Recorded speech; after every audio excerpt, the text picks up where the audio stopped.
Hello and welcome to JAMA Health Forum Conversations. I'm Dr. Sandro Galea, Dean of the School of Public Health at Washington University in St. Louis and Editor-in-Chief of JAMA Health Forum. Today we talk about the equity implications of artificial intelligence in medicine and public health. The past couple of years have seen an explosion of interest in AI, fueling hopes for improved diagnostics, personalized care, and efficient public health responses. At the same time, the rapid deployment of these technologies raises serious questions about bias, access, and unintended consequences. Without an explicit focus on equity, this revolution in health technology could inadvertently widen existing health gaps, echoing patterns we have seen with past medical innovations. How can we harness AI's potential to improve health while ensuring we do not exacerbate disparities? That is the focus of our conversation today. We're fortunate today to be joined by Dr. Kevin Johnson. Dr. Johnson is the David L. Cohen University Professor at the University of Pennsylvania, with appointments in the Perelman School of Medicine and the School of Engineering. He also serves as Vice President for Applied Informatics at Penn Medicine. A board-certified pediatrician and a pioneer in biomedical informatics, Dr. Johnson's career has bridged medicine and technology. He has led the development and implementation of clinical information systems and introduced new programs integrating AI into patient care workflows. His research and leadership in health IT, from electronic health record innovation to equitable algorithm development, have advanced our understanding of how digital tools can improve patient care and safety. Dr. Johnson is an elected member of the National Academy of Medicine and has long been a voice for digital inclusion in healthcare. I'm delighted to be speaking with him today. Dr. Johnson, welcome. Dr. Galea, thank you very much for inviting me. I'm looking forward to this. So let's start with the big picture. AI is being promised as a transformative technology for both clinical medicine and public health. At the same time, many are warning about the risks, particularly for health equity. In your view, and you really know this better than almost anyone else, what is the overall promise of AI for advancing health equity? What are the biggest risks? And how do we balance the excitement around AI's potential with caution about its pitfalls? It's such a great question. As you may remember, one of the first pieces I had a chance to put into the JAMA Health Forum related to this very issue, a piece that I did with Eric Horvitz from Microsoft and with Ivor Horn, who at the time was from Google. And I think the first part of it that's important to think about is what are the actual challenges that health equity faces? And just to list them, they are issues with access, issues with language and literacy, issues with bias, especially unconscious bias, though occasionally biases may be conscious, and then the issue of what we call the absence of precision decision-making, meaning that not every patient should receive a refrigerated medication, including, for example, patients who are homeless. Then there are issues with workflow intensity. Certain populations of patients require more intensive workflow. Clinical trial diversity, which is a really interesting challenge that we have in this country. And then all of the issues that relate to equity and outcomes, related primarily to contextual and other factors. AI has an opportunity to help us with every single one of those. And there have been numerous studies now demonstrating that there is the capacity for existing large language models to address a lot of those issues. I think the biggest risks we have is that if AI is not at the forefront, and if they're not thinking about it carefully, that it can widen disparities, specifically by communicating this information, requiring training for proficiency so that patients may actually not be as comfortable with AI if they're from specific targeted groups, and that it could potentially worsen trust if it's used incorrectly or at bad times. So a lot of what we are afraid of happening with AI is well documented with other hypotheses. In public health, there's the well-established inverse equity hypothesis, where innovations initially widen disparities before eventually reaching less advantaged groups. And early evidence about digital health and AI suggests a similar pattern may be emerging. Talk us through this. Do you see this pattern, and are there strategies that can prevent AI tools from widening gaps, at least in the short term? I think that it's very clear that the inverse equity hypothesis is something we have to watch out for. We are already starting to see it. Probably the most common place where one can find it now is with the use of what's called ambient scribing. One of the most exciting technologies to come out in the last few years has been the fact that healthcare providers who can now use AI on their phone typically and have a conversation with a patient that gets automatically summarized. We're already starting to see things like the amount of time providers are spending directly using their computer from the visit going down from about 85% to under 30%, fairly dramatically. And that suggests more time being spent really paying attention to patients' issues. That technology right now is expensive. That technology is rarely in the hands of federally qualified health centers, although there are attempts to move that forward. And that technology, I think, is going to be a real game changer, that it would be lovely if we had equally distributed in all places where care can be delivered. Our country basically has 5 different models of primary care, and this is a technology right now that tends to be the technology for the haves more than the have-nots. There are other examples of that, including chatbots. We've seen a lot of examples of adverse events from chatbots that are primarily due to disproportionate use in communities that have pre-existing disparities, as well as during COVID times. We had an enormous amount of challenges with technology that was available for patients, such as telemedicine and telemedicine-related technologies that had a widening disparity gap during the time that we most needed that technology to be useful. Let me go back to something you said earlier about access, where you labeled access as really the first part of the reason why you end up with health inequities linked to this new technology. And you've written about this notion of tequity, where groups with low income or minority patients are less likely to access online health services. Tell us a little bit about the current national digital health infrastructure. To what extent is that a real barrier to equitable AI adoption? We've noticed that there have been challenges with our digital infrastructure for some time. And one of the first examples of that was around the time of COVID, where there was a terrific advance in our infrastructure to support telemedicine at the time. There has been a significant clawing back of that due to policy change, but there are still environments now that make technology such as telemedicine very accessible to their patients, and other populations that maybe don't have that quite as much. Another really great example of the infrastructure is patient portal messages. We've had that really expanding, much to the bane of a lot of physicians' existence over the last 5 years. And it does provide terrific access for patients who either have limited English proficiency and prefer to type, or patients who perhaps have caregivers who can help them to deliver messages, or patients who practice their jobs at off hours. The fact that we have that technology has been important. What we are concerned about is that as we add AI to a lot of these technologies, there will be an acceleration. And that, as you said, that could widen the technology gap until we actually have access to sufficient technologies and sufficient education that those technologies are useful. The real challenge, though, is that the only way these technologies become affordable, as far as we can tell, and that they become well adopted, is through targeted use, even in an uneven architectural healthcare system.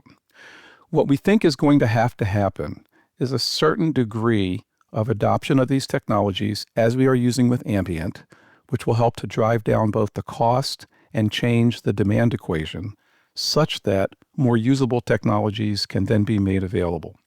The healthcare system, as we know, is in such bad shape right now in so many ways, especially when it comes to access and to delivering the right types of care to the right patients, that we don't think it makes a lot of sense to delay at this point, even in the face of equity. So the real challenge is, how do we implement systems in targeted ways to groups who are likely to benefit, learn from that, and then scale to other groups who might have a slightly higher risk environment? Thank you. Let me go back to bias. There have been some very widely cited studies in medicine and public health, for example, showing that algorithms used in population health management underestimate needs of Black patients. How concerned should we be about algorithmic bias and unfairness of the AI tools themselves? Bias is a gigantic issue right now, Sandro. I think you know very well. It's an issue not just in this country, but it certainly is a major issue in almost any country that has been able to provide large amounts of data that train the models that will be used elsewhere. And we are certainly one of the countries, through our use of Reddit, through our use of the public internet, that have given an enormous amount of information that's being used by everybody else. I think that particular issue points out the need for transparency, that what we simply need to do is to understand these models. Where are they being developed? Who is developing them? What data is being used? Where are they being tested? On whom are they being tested? And when were they last tested? There's no question that some of the biases that we will see in the next few years are related to what's called distribution shift, meaning the models are built and tested in one environment and then used in another. The most recent example of that many people know about is Epic's rollout of a sepsis predictor that was shown by colleagues around the country to be somewhat concerning in terms of its ability to actually predict sepsis at the time that sepsis needed to be predicted versus identifying patients who were already known to have sepsis because of tests that were already being ordered as being at risk for sepsis. Those are the types of issues we can expect to see if we don't constantly test and monitor these models. It seems also worth talking about the unintended consequences of how fast AI is being deployed. For those of us who are not experts, AI systems are essentially black boxes, and there is a worry, which I think is fair, that the speed of integration might lead to unintended, unforeseen consequences. So talk us through how you see this, someone who thinks about this a lot. What are the unintended consequences that we should be thinking about? And perhaps more importantly, how can we proactively monitor these tools and try to catch negative effects early? Yeah, I think this is such an important point. The unintended consequences that we have seen already include some of what's happened with chatbots, as an example, where patients may find themselves very excited to have their loneliness addressed by the use of generative AI and chatbots. One of the unintended consequences of that may be that the models themselves are too willing to agree and in the process lead to mental health harm. And in fact, we've seen numerous examples of this, the first of which was the suit now against Character AI for some of the work that they had created that generated bad information for a child who ultimately lost his life. I believe that that's the worst it can get. And the good news from this perspective of the people who are creating AI systems is that the models we have today are the worst models we'll ever see. And so I think what we've learned has been baked into many of the recommendations that are now national policy. The National Academy of Medicine put together the AI Code of Conduct group. It was a pleasure for me to participate in that group. And we spent an enormous amount of time thinking about what should the guidelines be that can at least mitigate a lot of the unintended consequences that primarily relate to disparities in what people know and understand about the capabilities of these models. I'll never forget that Selwyn Vickers, in the middle of one of our sessions, said, it's important for people to know that generative AI is actually not a computer. And we all sort of laughed about it and we thought, what is he talking about? But in fact, he was making the point that what we think of that computers can do, such as add numbers, these models can't do. And what they can do instead is create hallucinations. So it was very important in the AI Code of Conduct that we actually were very explicit about both what the models can do and what kind of guidance and what kind of oversight and what kind of education is important that we start thinking about as we start implementing healthcare policy, process change, etc. There are groups that have been doing something that's very hard to say called algorithmovigilance, a term that was coined by Peter Emby years ago, that really just talks about the idea that the algorithms themselves are subject to change, both in terms of where they are developed, but also by necessity, how we implement what is developed. And that whole idea of algorithmovigilance is a part of how we can decrease this level of concern about unintended consequences. The WHO has chimed in and now has a great report about ethics as well as some information about AI governance. And so I think it's a real concern being addressed right now primarily through as much policy as we can implement at this current time, recognizing it's a very fast-moving area. When you said the models we have now are the worst that they're going to be, it's a really helpful framing for those of us who are learning how these models are going to integrate into our lives. It is helpful to recognize that we're actually entering a phase of where they're better, and of course, with more promise and perhaps more challenges. Let me move us to something else that you prefaced a second ago, moving beyond design to implementation and governance. So once the tool is built, healthcare organizations need to deploy and oversee it. And you've done this. You have quite a bit of experience integrating AI into clinical workflows. So what are the governance structures or oversight mechanisms that you think health systems should have in place? And how do we hold AI systems accountable over time to ensure that there's transparency about how they make decisions and how we can intervene if there are problems? I'm really glad that you mentioned this because this is one of the areas where equity is going to be challenged. The FDA, for example, under Dr. Califf, was very clear that the speed at which we are moving forward with AI implementations is such that it's not really possible for one central group to manage anything of this complexity. We've talked briefly about this issue of distribution shift, meaning a model developed in one area simply may not be designed to work as well in another area. And for that reason, groups like the Coalition for Health AI and others have said it's going to be very important for local groups to test these models.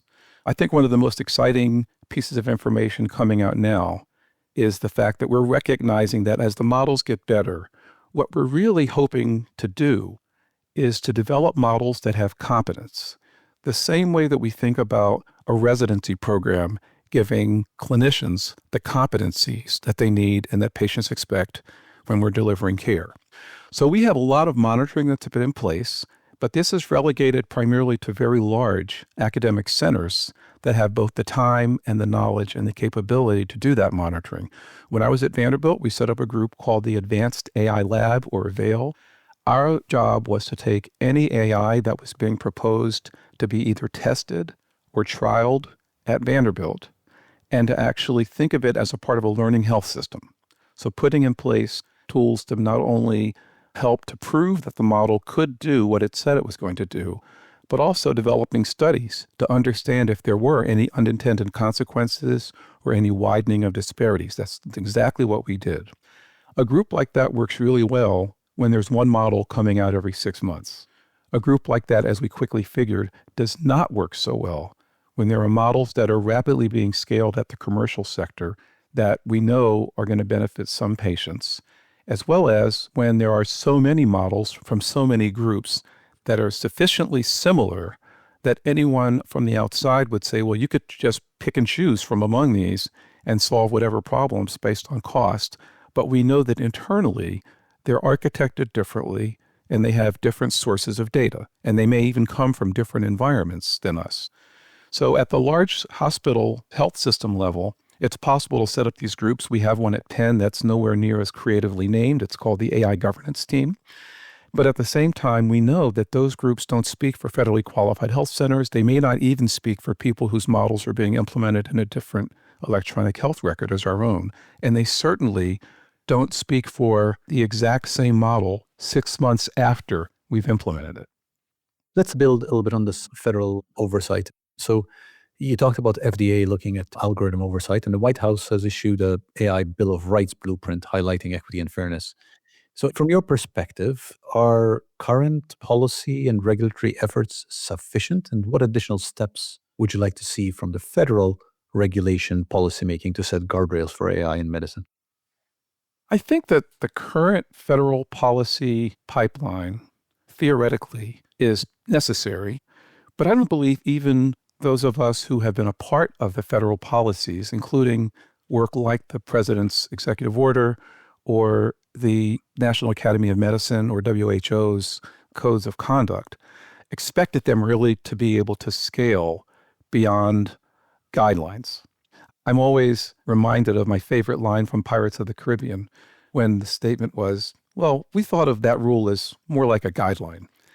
And in this case, I think it's going to be very much like that. We are giving people rules of the road.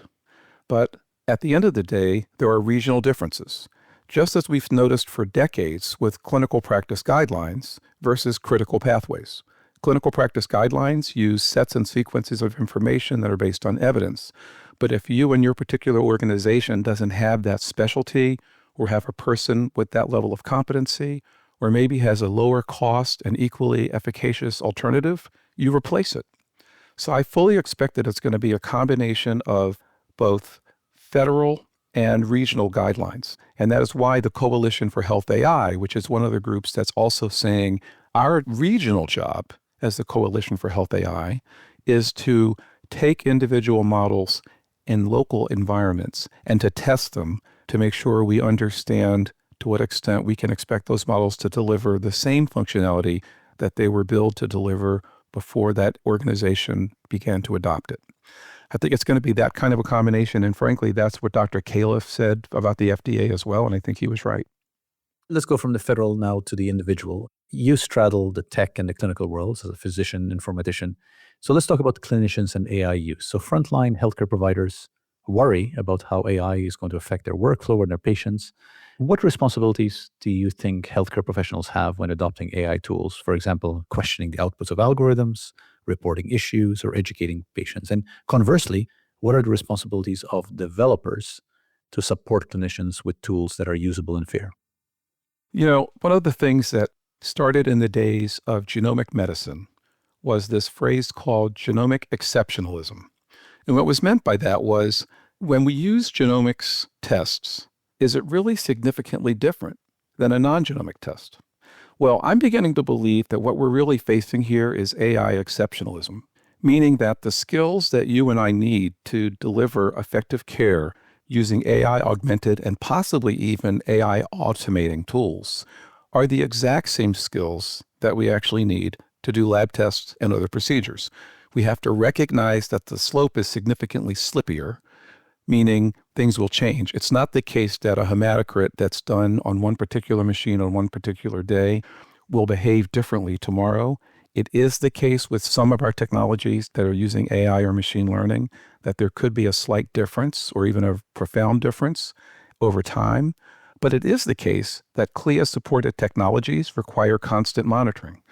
So I believe that a lot of this has to do with really understanding what we currently do and making sure that we have incredible vigilance about consistently doing the same level of testing and the same level of accountability with most of the AI that we've seen up to now. Every answer I'm giving has to have that proviso of up to now, because again, the technology is changing rapidly. But right this very second, what we're seeing in the policy are the guidelines and the guardrails that are necessary that look a lot like what we've done with laboratory testing and other imaging testing, and meaning the accountability is with the clinician, that patients will have access to certain technologies they always have, and that we'll give them the best guidelines we can, just as we've done with HIPAA, just as we've done with notices of privacy practices, but that it's actually very, very similar. Generative AI provides clearly more risks. We therefore need to educate people about the ways in which generative AI, which is essentially AI that is able to create language or create output that looks very much human-like. But at the same time, I think the guardrails that we have are the same guardrails. That's a really useful point, that we are thinking about this technology because it has come so quickly. But fundamentally, this technology is representing things that we have learned in many other things. So thank you. That's actually really helpful. Let's end on the positives. So let's talk about positives of the moment of the future. Tell us, what are promising examples you see where AI is being used to actually improve health outcomes, to narrow health gaps? And what gives you hope about AI helping us in improving health for individuals, for populations, and to make sure that no one is left behind on health? Well, I would be remiss if I didn't tell you that I just finished reading Bob Wachter's new book, A Giant Leap. And he makes a very strong effort to say that this is a technology about which we should have a certain degree of skepticism, but it really is, for the first time, a technology that has been demonstrably able to bend the curve on some of the things that we think are challenging with healthcare. So number one, I think, as a lot of people now know, ambient scribing gives me nothing but hope.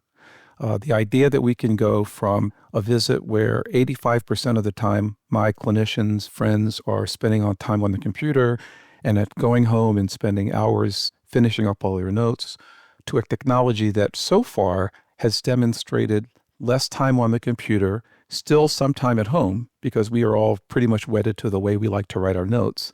But when we talk to people, they acknowledge it may be a personal preference at this point and not necessarily a factual difference, an objective difference, speaks to the opportunity here. We all have to grow and we all have to change. There's no question that patients being able to understand what's written in the lab report is coming because of AI explainability and interpretability. And patients are probably not being studied anywhere near enough right now. But if you talk to Dave DeBronkart, also known as ePatient Dave, he would say that many of the technologies that are now being embedded in patient portals are making readability, usability easier. I think chatbots are going to revolutionize so much of what we do with healthcare. My lab itself has been working pretty closely on a pre-visit chatbot. We actually just finished studying whether that chatbot, which is an English-to-English conversation, works just as well for patients who have limited English proficiency in their own language, and then summarizing their native language back to English for a provider to understand it. And that paper, I think, is now about to come out, and we were able to show that for English and for Mandarin and for Hindi, it worked as well as in Spanish as it did in English. So we're starting to see that there are going to be ways that we can really crack some very difficult challenges with this technology. I think we've already seen that machine learning in various places, especially supervised learning, without distribution shifts, exhibits superhuman performance in diagnosis-based imaging and classification. I think we're going to see more and more use of technologies that are called multimodal AI, which is AI that combines, we already are seeing, by the way, technologies that combine what we see, what we hear, and the audio and the words as well, into ways to generate new inferences. Some of the areas where we're likely to see that, and there are already early studies, so I have some confidence we're all going to see it, is an early diagnosis of mild cognitive impairment. We will likely be able to have chatbots that are able to help us to figure out that patients may have loneliness.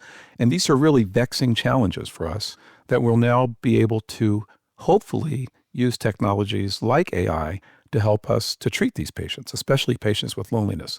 So lots and lots of cause for optimism in the adult world. The pediatric world, I think, as a pediatrician, I'm always thinking that way, has more challenges, but I think some of the same opportunities in terms of the more complex diseases.